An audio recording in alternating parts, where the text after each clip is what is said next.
To improve your knowledge of the markets, focus on three things: opening bell, closing bell, and the bell icon.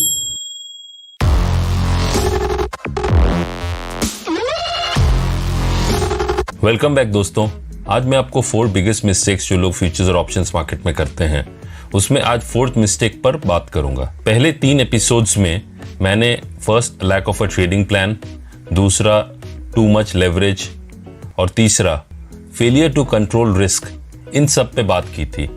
आज मैं 4th mistake यानी lack of discipline पे बात करूंगा। सबसे पहले डिसिप्लिन किसे कहते हैं?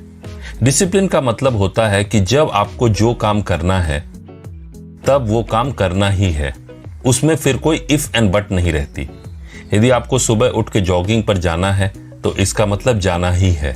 यदि आपको शुगर से परहेज करना है तो फिर करना ही है। इसी तरह मार्केट में भी यदि आप कोई स्ट्रैटेजी फॉलो कर रहे हैं तो फिर बार बार उसे बदल नहीं सकते। एक और एग्जांपल देता हूं। यदि एक सिपाही को गोली चलाने का ऑर्डर मिलता हो तब उसे चलाना ही है, रुकने का सवाल नहीं होता। डिसिप्लिन का मतलब है जब ट्रिगर दबाना है, कुछ भी हो जाए ट्रिगर दबाना है। इस तरह जिंदगी और मार्केट में सफल होने के लिए डिसिप्लिन का होना बहुत ज्यादा जरूरी है। मार्केट्स लोगों को कभी तो बहुत आसानी से पैसा कमाने दे देता है, लेकिन जो ये सोचने लगता है कि उसने मार्केट में पैसा कमाने का फॉर्मूला सीख लिया है, उसे मार्केट फिर दिन में तारे भी दिखा देता है।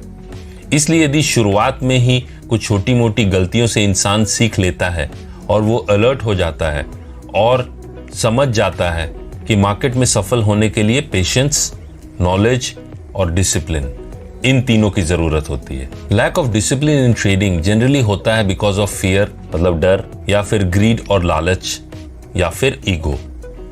यदि हम डर जाते हैं तो जो करना है वो नहीं करते। यदि हम लालच में आ जाते हैं तो फिर अपने रूल्स को भुला देते हैं। और यदि हम किसी ट्रेड को ईगो पर ले लेते हैं तो फिर हम मार्केट से लड़ने लगते हैं। हमें ये समझना बहुत जरूरी है कि मार्केट से लड़कर हम जीत नहीं सकते, उसके साथ साथ चलने में ही अपनी भलाई है।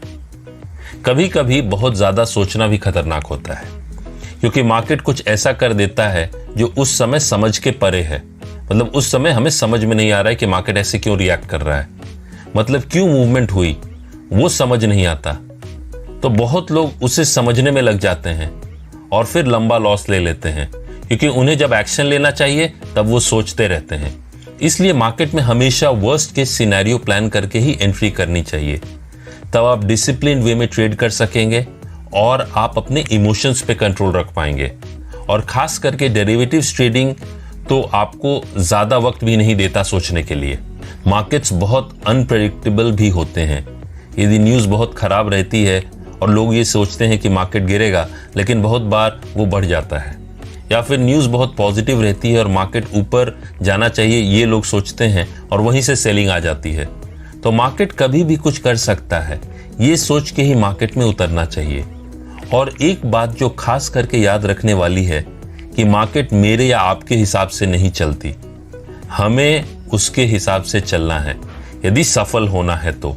अंत में मैं ये कहना चाहूंगा इस एपिसोड में कि मार्केट आपको फ्रस्ट्रेट करने की कोशिश करेगा, मार्केट आपके इमोशंस के साथ खेलना चाहेगा, मार्केट आपको डराना चाहेगा, मार्केट आपको आपके ही रूल्स को तोड़ने पे मजबूर करेगा।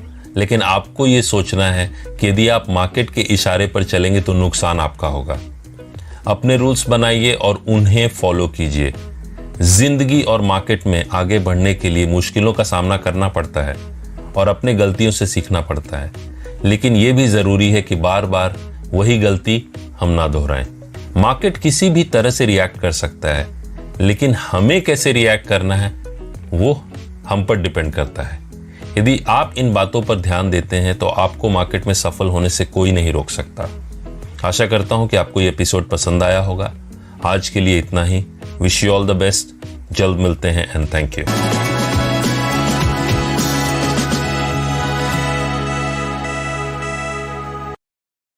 Investments in securities market are subject to market risks. Read all the related documents carefully before investing.